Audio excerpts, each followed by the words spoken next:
अस्सलामुअलैकुम स्टूडेंट्स, मेरा नाम है अब्दुल अब्बास। उम्मीद है आप सब खैर आफियत से होंगे।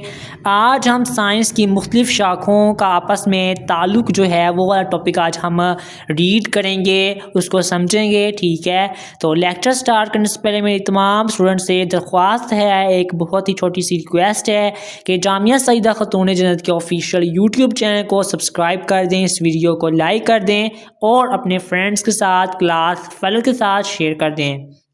इसके अलावा अगर आप दरस निज़ामी आलिमा कोर्स व्हाट्सएप पर ऑनलाइन पढ़ना चाहते हैं तो स्क्रीन पर आपका नंबर शो हो रहा होगा, उस पर आप ज़रूर कॉन्टैक्ट करें। तो सबसे पहले हम किताब से जो है वो रीड कर लेते हैं कि हमारी किताब में क्या लिखा हुआ है। लिखा हुआ है कि साइंस की मुख्तलिफ ब्रांचों का आपस में गहरा ताल्लुक़ है। मसलन फ़िज़िक्स और केमिस्ट्री एक दूसरे के लिए लाजिम व मलजूम है। नज़र ये है कि मादा मुख्तलिफ एटमों के मिलने से बनता है। केमिस्ट्री का मौजू है, ठीक है। नेज़ एटम की साख्त फ़िज़िक्स में शामिल है, चूँकि एटमों का अमल, माहौल बनाने का अमल और उसका जो सबब है वो केमिस्ट्री का मौजू है। गोया केमिस्ट्री और फ़िज़िक्स के कवानीन और इनकी जो साख्त है वो मुश्तरक है। इसलिए इसी तरह बायोलॉजी का मुताला करने के लिए हमें केमिस्ट्री और फ़िज़िक्स दोनों के कवानीन को समझना ज़रूरी है। केमिस्ट्री और फ़िज़िक्स कहते हैं कवानीन बायोलॉजी में भी इस्तेमाल होते हैं, लिहाजा साइंस की तमाम शाखें एक दूसरे से जुड़ी हुई हैं। ये बिल्कुल सही लिखा हुआ है। ये बिल्कुल ऐसा ही है जैसे आप समझ लें कि एक बड़ा ख़ानदान हो जहाँ हर फ़र्द की अपनी एक पहचान हो, ठीक है, लेकिन वो सब एक दूसरे से गहरे रिश्ते में बंधे हों। साइंस की कोई भी जो शाख है वो एक दूसरे से अलग नहीं रह सकती, वो इन सब का आपस में ताल्लुक़ होता है। वो सब एक दूसरे पर मुनस्सिर हैं और एक दूसरे की जो है वो तकमील करती हैं। अब फ़िज़िक्स और केमिस्ट्री का ताल्लुक़ हम पढ़ते हैं तो लिखा हुआ है कि जो केमिस्ट्री है, ठीक है, वो मादे की साख्त है, उसके तमलात का मुताला करती है, जैसे कि हमने पिछले लेक्चर में पढ़ा था केमिस्ट्री के बारे में। और ये मादा खुद एटमों से बना होता है, ठीक है, और एटमों की जो साख्त होती है जिनमें प्रोटॉन्स होते हैं, न्यूट्रॉन्स होते हैं, इलेक्ट्रॉन्स होते हैं, ये उनसे मिलकर बनता है और ये फ़िज़िक्स का शोबा है। तो जो किमियाई तामलात को समझने के लिए हमें फ़िज़िक्स के बुनियादी असूलों को भी समझना पड़ता है। मिसाल के तौर पर जब कोई किमियाई रिएक्शन होता है और तवानाई खारिज होती है तो वो क्या है, वो केमिस्ट्री है, ठीक है। तो ये तवानाई फ़िज़िक्स के कवानीन के तहत ही खारिज होती है। जो तवानाई के जो तहफ़्फ़ुज़ है, ठीक है, वो फ़िज़िक्स के असूलों पर चलता है। उम्मीद आपको समझ आई होगी। अब जो मैं आपको बताने लगा हूँ ताल्लुक़ वो है बायोलॉजी, फ़िज़िक्स और केमिस्ट्री का ताल्लुक़, ठीक है। तो जो जानदारों का जो जिस्म है वो क्या है, वो बायोलॉजी है, ठीक है, वो एक ज़िंदा मशीन है। जो किमियाई तामुलात क्या हैं, वो केमिस्ट्री है और तभी असूलों पर के तहत काम करती है। तभी असूल क्या हैं, फ़िज़िक्स हैं। मिसाल के तौर पर जब हमारा दिल धड़कता है तो वो एक मैकेनिकल अमल है, यानी कि फ़िज़िक्स है। और जो हमारे जिस्म में खुराक का हज़म होना और एक चीज़ किमियाई अमल है जो जिस्म की तजाहरात से मुतासिर होता है, और वो क्या है, वो फ़िज़िक्स है। इसी तरह जो रियाजी है, इन सब को आपस में जोड़ने वाली डोरी है जिसको आप कह सकते हैं, वो रियाजी है, ठीक है। रियाजी के बगैर हम पेचीदा ताल्लुकात को ना तो बयान कर सकते हैं और ना ही इनका हिसाब लगा सकते हैं। तो अब हम चलते हैं, पढ़ते हैं अपनी कुछ कहते हैं साइंस की ब्रांचों को। सबसे पहले लिखा हुआ है बायोफिज़िक्स।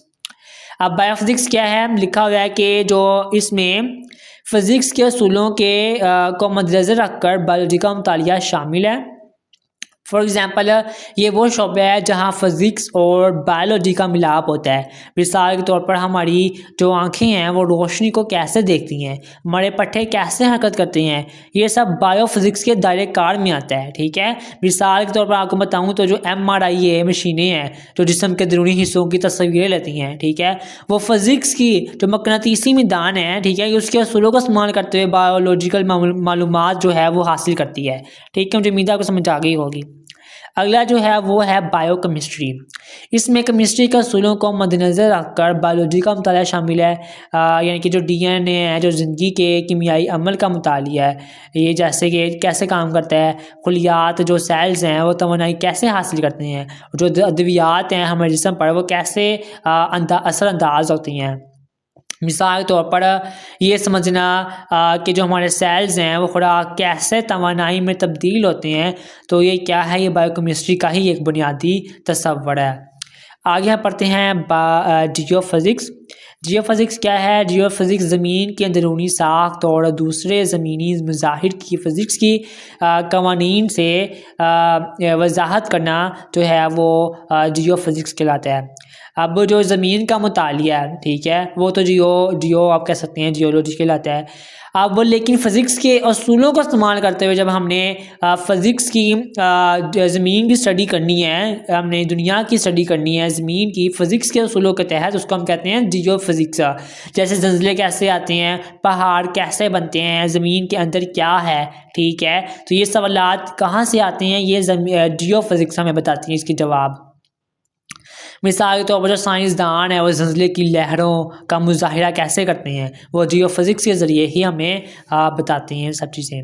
आगे है एस्ट्रोफिज़िक्स। अब एस्ट्रोफिज़िक्स आपकी किताब में लिखा हुआ है कि अजराम फ़ल्की के बारे में फ़िज़िक्स के हवाले से वजाहत एस्ट्रोफिज़िक्स कहलाती है। कायनात में सितारों की पैदाइश और मौत, ठीक है, ब्लैक होल्स का रवैया और कहकशाओं की हरकत को फ़िज़िक्स के कवानीन की मदद से समझना। मिसाल के तौर पर दूर दराज की कहकशाओं से आने वाली रोशनी का तजिज़िया करके इनकी तरकीब और हरकत का तयन करना, ठीक है। तो मुझे उम्मीद है आपको समझ आ गई होगी कि जो साइंस है, साइंस का बहुत अहम रोल है दुनिया के लिए, इंसानियत के लिए, हर जानदार के लिए, ठीक है। और जो साइंस की शाखें हैं, जो उसकी ब्रांचें हैं, वो अपनी अपनी टाइप में, अपनी अपनी कैटेगरी में, अपनी अपनी फील्ड में बहुत कुछ किरदार अदा कर रहे हैं इंसानी फ़ायदे के लिए, ठीक है, दुनिया के लिए, ठीक हो गया। और इन सब जो शाखें हैं, इन सब का आपस में गहरा ताल्लुक़ होता है, ये सब आपस में ताल्लुक़ रखती हैं। कोई भी साइंस की जो शाख है वो एक दूसरे से अलग नहीं है और ना ही हो सकती है। सबका कहीं ना कहीं किसी न किसी मोड़ पर अपना एक दूसरे से जो है वो ताल्लुक़ होता है। तो मेरे प्यारे स्टूडेंट्स, उम्मीद है आपको समझ आ गया होगा साइंस की शाखों के बारे में, साइंस की जो है साइंस को शाखों के आपस में ताल्लुक़ के बारे में। तो आपसे मेरी एक बहुत ही मोहतरमाना और मासूमाना आपसे रिक्वेस्ट है कि जामिया सईदा खातून जन्नत के ऑफिशियल यूट्यूब चैनल को सब्सक्राइब कर दें और इस वीडियो को लाइक कर दें, क्योंकि जो जामिया सईदा खातून जन्नत है वो आपके लिए इतने अच्छे लेक्चर्स प्रोवाइड कर रहा है, इतने मेहनती लेक्चर्स, और आपके लिए एक ऑनलाइन फ्री तलीमी माहौल बना रहा है ताकि आपको फ़ीस भी ना देनी पड़े और आप फ्री में ही ऑनलाइन लेक्चर्स लेकर अपनी इम्तिहानात की जो है वो आप तैयारी कर सकें। तो आपका भी एहसास होना चाहिए अपने इस माशाल्लाह से इतने काबिल एहतराम और इतने आला मयार के जामिया का। तो आपसे दरख्वास्त है कि ज़रूर सब्सक्राइब करें चैनल को, वीडियो को लाइक करें और शेयर करें ज़्यादा से ज़्यादा, ताकि आप भी ऐसा सदका जारिया हो आपके लिए भी। मुझे भी दुआ में याद रखिएगा। मिलते हैं अगले लेक्चर में, तब तक के लिए अल्लाह हाफिज़।